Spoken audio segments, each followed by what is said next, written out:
Hey guys, it's Doc from the Gold Hog, and today I'm going to be going over the Yukon mat, which is a miner's moss replacement for commercial operations. The first thing I'm going to do is I'm going to show you the difference between the Yukon mat and miner's moss. I want to explain the difference between the two and how we came up with this development. It's been in development for almost a year now. We've gone through several processes. But I figured I'd walk you through several steps, but I am going to take you out today. We're doing a replication series. We're taking one of our big monster hog high bankers, and what we're doing is we're replicating a section of a commercial sluice. So I'm going to be putting through a 16-inch wide sluice, roughly 13,000 gallons per hour. We're going to be running a bunch of gold through it, and we'll be capturing all that testing all the tailings of it, and doing some tests like that. The first thing you need to understand is that this is the Yukon mat is really designed for larger equipment. It's designed to run under 4-pound expanded metal or larger. It's not designed to work for prospectors really with small expanded metal. This is a commercial grade sluice mat. It's available in strips like our other matting, or it's available in large pre-made sections. 36 by 46 I think are the large mats. The difference when you're running this mat, it's real important to understand that this mat likes to run a little bit hotter than miner's moss. Miner's moss may be, let's say you're running 1.5 to 2 inches per foot, you may want to run 2.5 to 2.5 inches. This test that we're going to take you out to, I was about a 12 degree pitch on it, somewhere around there. 3 inches per foot is about 14 degrees. So I'm just under 3 inches per foot. So I'm running this mat pretty hot. The key to this is tuning. You have to be able to tune this mat, and what you're going to want to see is you don't want to see your pockets completely loaded up. What you want to see is when you shut down, you're going to want to see a little bit of the matting exposed, and that's what I'm going to show you. It's a multi-dimensional mat. It really helps with fluidization. It helps fight against impaction. It's almost like a faux or fake hydraulic riffle system. The other key component that you really want to watch for and learn about this mat is you want to learn about horizontal oscillation. This opens up, and I'm going to be really stressing to you, one important point, and that's IEZs. Not IEDs, but IEZs. Learn IEZs and how this differs from miner's moss with IEZs. So let me take you out and we'll go do some stuff. Now let's talk about IEZs, independent exchange zones.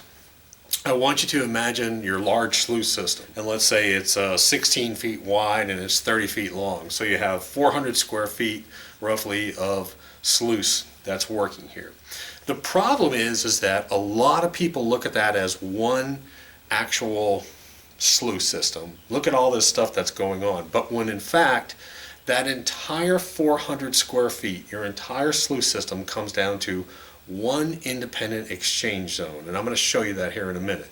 So if you have this massive sluice system, maybe it flares out and you have all these different trays, all these different sluices coming down. They're 36 inches wide. Regardless of how big that sluice system is, it all comes down to what is the primary exchange zone, where is the exchange happening, and it comes down to basically 3 or 4 inches.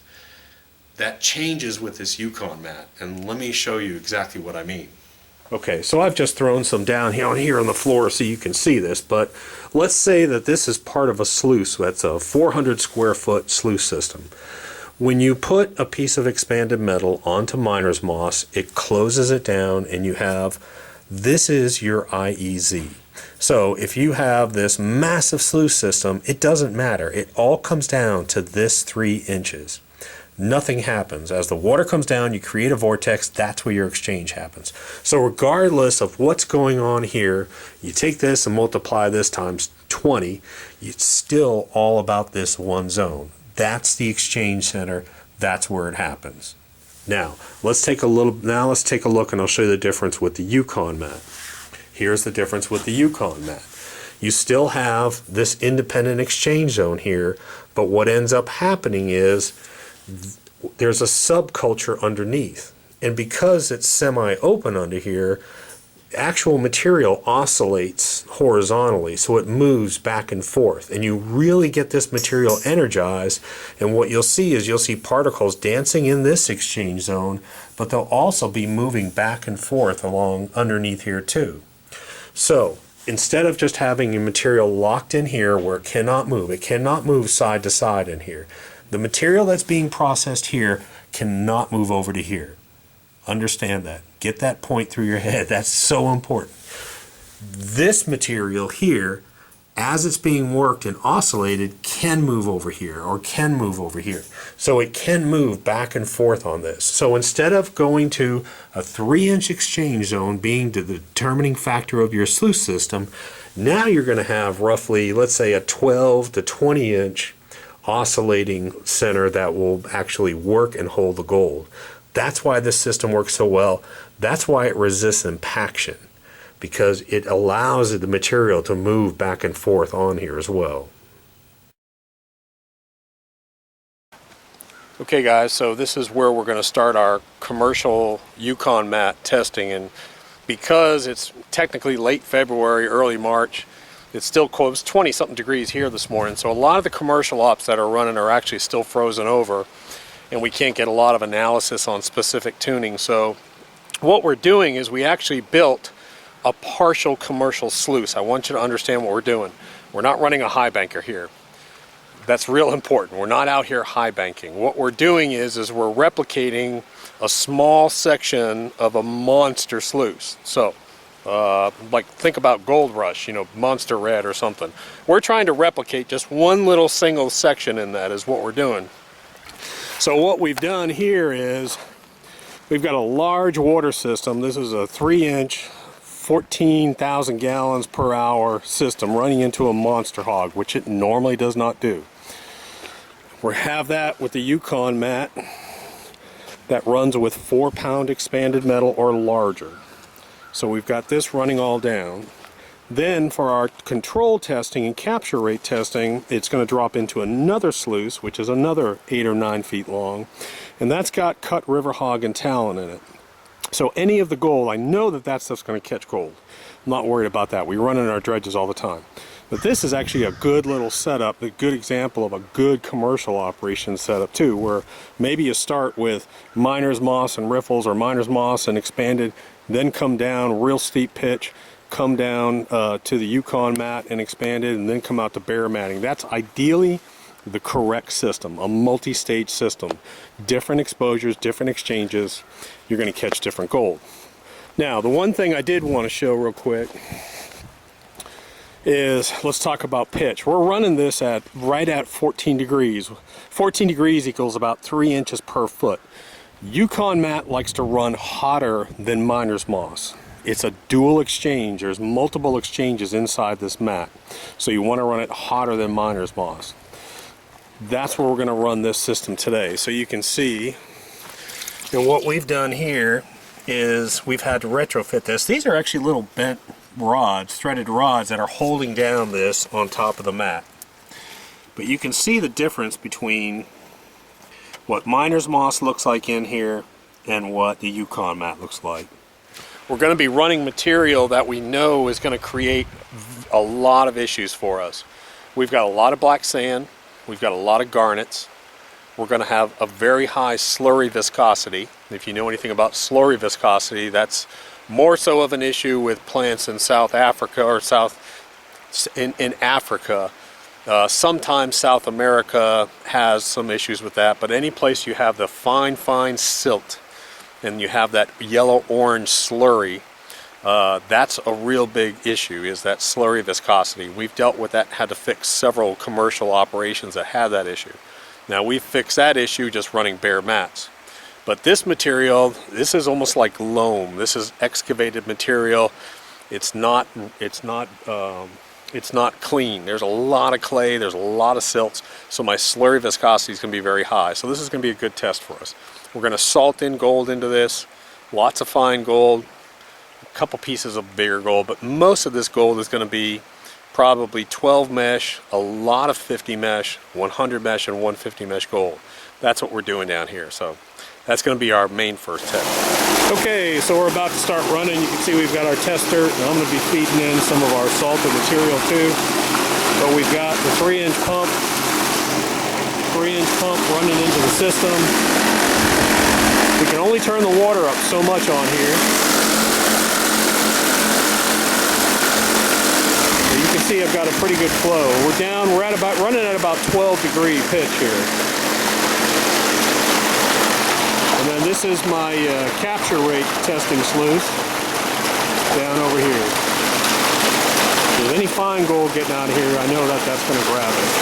All right, so we've already been doing some seeding testings on here. There's quite a bit of gold that's been put to this box. I'm guessing, I don't know, somewhere around 46 grams, I would imagine, that we're seeding in and mixing through already. We wanted to let the unit actually get loaded up and run. So we run it, then we started adding the seeded material to it. Now we've stopped that seeded process, and now we're going to look at retention. Do we have any of that transitional movement as we're going down? So now we're running just crappy material. This stuff doesn't have much gold in it. Now we're just running crappy material. We want to see if we have any incremental movement down the sluice of this. Now we're going to see. So I've already added my seeded material into here. So now what we're doing is we're just coming down. And we want this heavy slurry viscosity to see if this will scour out the gold that we've already added into this. So we're going to let this run and let this run and let this run. We're going to keep running material and see what kind of retention we have with that long-term process. Because commercial operations, obviously, you know, you're running a 12-hour shifts and then you're doing a clean out. We want to sit here and run it and run it and run it. So that's what we're doing. Our whole purpose is, can we get that gold that's in there now to actually move down over a long-term process? And we should see some. Alright, so anyways, the way that we've tuned this mat in I really didn't like, but I'm going to see what it looks like anyways. We initially had it at about a 14-degree pitch, and it looked pretty good. Dropped it down. Unfortunately, I think we dropped it down to about 11 degree, and I don't see enough mat. But this is a good example to show you. It doesn't look bad, but what I want to show you is this. So you can see, this is what I want you to see. If I can see little pieces of black mat sticking through in here, pretty much all through this, I'm good. So like right in there, I can see a ridge of a black mat. In there I can see it. But up here, see that right there? That I don't like to see. I don't like to see these riffles that full. That tells me that I'm not getting deep enough into my mat. I want to see it more like this. Alright, so you can see that, but like up here, these riffles I believe are too full. Again, I don't know for sure. Down here, I like the way that this looks. Here, I can see this black ridge line in this mat, and that's what I want to see. I don't want to see it bare. I don't want to see it like this. You're going to see those pockets every so often. Where the mat joins up, you're going to see those. But what I do want to see is I want to see areas where I've got that. So, again, we ran this at 11 degrees. I think it should have been run at about 12 or 13 just to open this mat up a little bit more. That's the whole point of this Yukon mat. Open areas, deep exchange, oscillation back and forth underneath. Okay, so we shut down that run and we cleaned out the tailings mat. And so far I'm pretty happy with what I'm seeing. So we still have this here. Let me show you what it looks like on shutdown so you can see what I'm talking about. I want to see these spaces in here. I want to be able to see lines of black mat. Not completely bare, but I want to be able to see black mat. That shows me that I'm having that deep exchange in those multiple exchange zones. Now, there's a lot of concentrates in here. There's a ton of black sand. So I've shaken it all down, and I've taken the two bottom corners out, which should have the most gold in it if I had losses. So here, I panned out those, and you can see what I've got. There's probably 10 colors in here. and it's mostly 100 to 200 mesh gold that's down in here. Now these are my losses.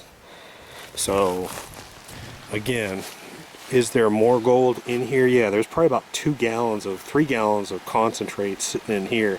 But again, I shook it down, shook it down, shook it down. Most of my gold should be sitting down here in that corner. I turned the bucket around, scooped up that corner, panned it down. That's a good test.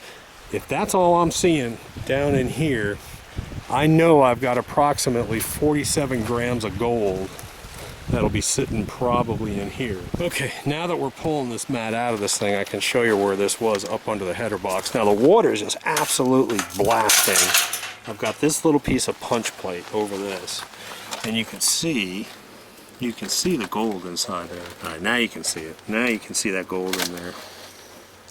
But I've got tons of gold sitting all in here. Look at that right there. Up in here. So even though this was completely blasting out, look at all the lead shot. There's a bunch of lead shot in here too. So I've got lead shot, I've got gold, so right in here. So it's a good example of just how high of a velocity this mat can take. Okay, so let me show you how we clean these mats. It's very simple. You have to reverse roll these mats. So this is what the mat looks like. If you roll it up normal, the grooves close down. What happens is when you reverse roll it with the grooves facing outward, they spread out. And when they spread out from reverse rolling, then you can just go ahead and just wash it. Red, will you grab that mat and wash it like we normally do? So all he's going to do is he's just going to let the water wash down and pick it up and let it go down. Same thing, go to the other side now, and he's going to do it the other way. Hold it up so I can see this end, but you can see when you reverse roll this, the grooves open up, and they'll open up more where it's tight. So what he's going to do now is he's going to reverse roll this the other way. So now he's going to take the mat, and he's going to reverse roll it the other way. Start it off real tight, and now those grooves will open up tighter this end, and that's all you do. Just wash it real quick. It literally takes, what do you say, Red, 10 seconds to wash a mat out? Yeah, that's it. Once you get it rolled up, you just 10 seconds, you wash it out, it's done. It's not like fighting miner's moss where you gotta wash it and wash it. This is a 10-second wash up. Just get it all rolled up, soak it under water, back and forth, back and forth, back and forth, reverse roll it the other way, and you're pretty much all done. So once he gets it all rolled up, now he's got it all rolled up. Now he's just going to go ahead and wash it. So he soaks it, washes it, soaks it, washes it, soaks it, washes it. And now you can see that the mat's clean. The mat doesn't hold that material because the grooves are open and they're releasing. So all my gold is now sitting in here. I'm done with my wash. Alright, so while I'm panning here, I want to give you just an example. This is, again, I've taken the same thing. I've just taken 2 handfuls out of that bottom corner, but you can see all the black sand I'm dealing with. This whole pan is solid black sand, and I'm seeing tons of gold already up in this corner here. So but I wanted to show you the amount of black sand we're dealing with. Okay, so here's that test pan right here, and you can see the amount of gold in here, tons of it in here. Just 2 little handfuls. But you can see that I've got a boatload of, there's a ton of sub 50, 100, 150, and 200 mesh gold sitting in here. So that's 2 handfuls of concentrates from this probably 3 gallons of material that's sitting in here. So from my tailings, 2 handfuls, I had maybe 5 or 10 colors. In this one, I have probably 1,000 to 2,000 colors just in that. I mean, there's just an amazing amount of fine gold in there. So again, I'm real happy with that test. That's showing me that Yukon mat, we started it and we loaded it up. Then we started seeding the gold through it, really fine flat gold. And a lot of this gold is from up in the Yukon and Canada too, as well as from all over. Then we had it go through that system and then come out here. Very little gold. I don't know how much. I'm guessing there's maybe, I don't know how much is in that tailings mat. But up in the upper one, it's just absolutely loaded. I'm really happy with that. Just a really good run. I was a little concerned I was running it a little bit too slow, but I'm fine with that. That really looks good. Okay, so let me tell you what I'm doing here real quick. I brought home this from the warehouse. I could get this done quick. I've got my gold cube. I've got my concentrates from that last tailings checker sluice, that long one with the river hog and tallow mat in it. I've screened it down to 1/8 of an inch. I'm going to run it to the gold cube. Then I set up my station, my washer mat station here, and I'm going to screen down 1/4 of an inch, and I'm going to run the primary sluice with the Yukon mat and expand it. I'm going to run it through here. This matting system, this is a stripping mat. This will strip down about 2.5, 3 gallons to about 3 tablespoons of material. That's why I love this mat. Washer mat, get it. It's amazing. And then what I'll probably do is I'll probably screen the tailings on here down to 1/8 of an inch and also run it to the gold cube. But I'm pretty sure, knowing what we put in there, I'm pretty sure we should probably have 45 grams of gold sitting in here. And that's kind of what I'm going to base my percentage rate captures on. The majority of the gold is sub 30 mesh, a lot of 50, a lot of 100, 150 and even 200 mesh gold, but I'm not really worried about the 200 at this point. Mainly concerned about the 50 to 150 mesh is what I'm really looking at right now. Okay, if you know anything about a gold cube, so I took off the top tray, got this sitting here, and this is a good sign so far. Normally, if you have a lot of gold, you're going to see right in here, you're going to see lots of gold all in here. If I ran these other concentrates, the main mat concentrates, this whole area would be yellow right in here. You'd see gold all in this tray, and especially right in here. But I'm having a hard time seeing any gold right now. So that's a good sign for me. Alright, so here's the really good news. That's my first tray. And if you know anything about the gold cube, probably 80% of your gold is going to be in that first tray right in here. At least it is for us, 80 to 90% based on the concentrates we run. I went ahead and I cleaned out that first tray, and here are my losses. And I need to carefully sort of document this. I need to make sure I'm getting that pretty good on camera. But there's my gold into that first tray. Now, I'll have less than this tray, and I'll have less than this tray. I'm not even close to a gram. I will have less than 1/8 of a gram of gold that was caught in my tailings. I'll have 45, 46 grams of gold when I actually run the primary sluice. That's a wonderful, powerful test. I'm actually super impressed.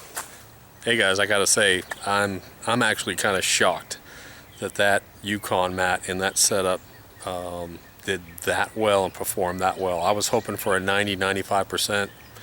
I'm running a lot of 100 mesh gold through there, a lot of 150 mesh, a lot of 50 mesh gold, and I'm running in a very heavy, very thick viscosity on the slurry. Lots of silt and lots of clays. Really fast pitch. I was running about 12-13 degree pitch, really screaming it, feeding it real heavy. Let me tell you what, I'm over a 99% capture rate on that run. That's going to put me at about 99.7% on that capture rate test run. That was phenomenal. I'm speechless right now. That was phenomenal. Okay, so I did want to show you my little washer mat setup. I'm not going to go into the washer mat, but this is a stripping mat. This mat is designed to strip concentrates, and you should have gold, almost 100% bare gold in this first section, probably 80% bare gold, and then a little bit more black sand, a little bit more black sand. This is not a system where we're trying to catch 100% of our gold. We're trying to strip it bare. We're trying to take 2.5 gallons of concentrates down to about 3 tablespoons. That's the beautiful thing about this mat. I did screen it to 1/8 of an inch, and I'm running 100 gallons per inch at a 12 degree pitch. So I just wanted to be able to show you that. If you want to learn about our washer mat, go ahead and we've got several videos of that up now.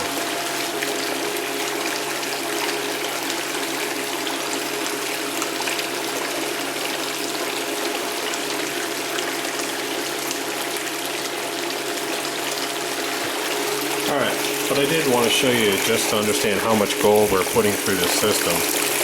I've only taken 2 little scoops out of this 2.5 gallon bucket, and you can already see after I've got 2 grams of gold sitting there already. Alright, so I've cleaned it all down.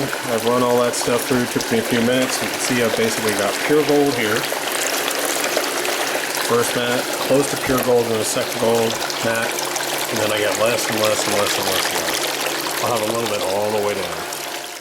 But again, a lot of people get confused on this washer mat. This is not a mat. This is not a mat we developed to catch 100% of the gold. You'll run people are running 94 to 99% of their gold. But here's the beautiful thing about it. 2.5 gallons of concentrates. I'm going to have 3 to 4, maybe 3 tablespoons of material in here. And look how clean that upper gold is. Now I've got probably 45, 46 grams of gold sitting in here, I'm guessing, somewhere in there. And I have that stripped down straight from my concentrates, classified to 1/8 of an inch.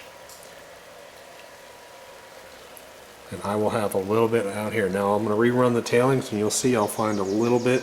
If I have 45 grams in here, I might have half a gram after I run it to the gold cube. I'll rerun this stuff. Normally I would just let this run right into the gold cube, but I don't know why today I just didn't feel like doing it. So okay, so hopefully you can see this. We're looking, I just cleaned out the washer mat, and this is all the concentrates from the washer mat. It's about 2-3 tablespoons. I'm getting close, I think. I think I'm getting close to 1.5 ounces in here. I really do. Try to darken it down a little. Okay, so I'm just going to tap some of this and just sort of spread it down. I don't know how you can see this best, to be honest.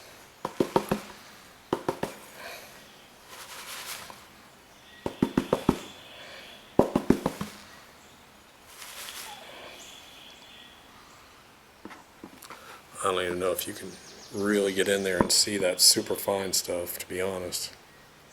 There is a ton of 100 mesh gold in here. But let's see if we can get it to show up here.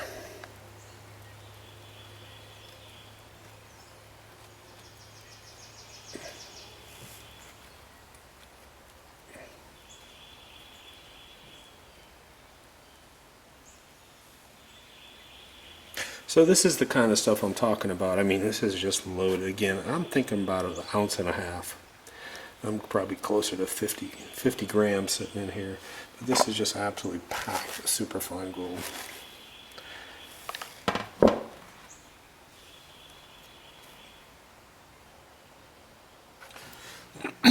Okay, I'm not even going to be stupid enough to try and weigh this out. So I've got probably, that's barely a grain, and that's from the tailings right there. That's the total tailings, gold from the tailings. So, like I said, I'm not even going to be stupid and try and weigh that. I think you can see that 1 grain, not gram, 1 grain from the tailings. Okay, so let's just weigh up what we got here. I'm not cleaning this out perfectly. I need to tear this out. Let's zero this out because I've already got some gold in there, and I'm sitting at 0 grams. Make sure my tray is not too hot to hold.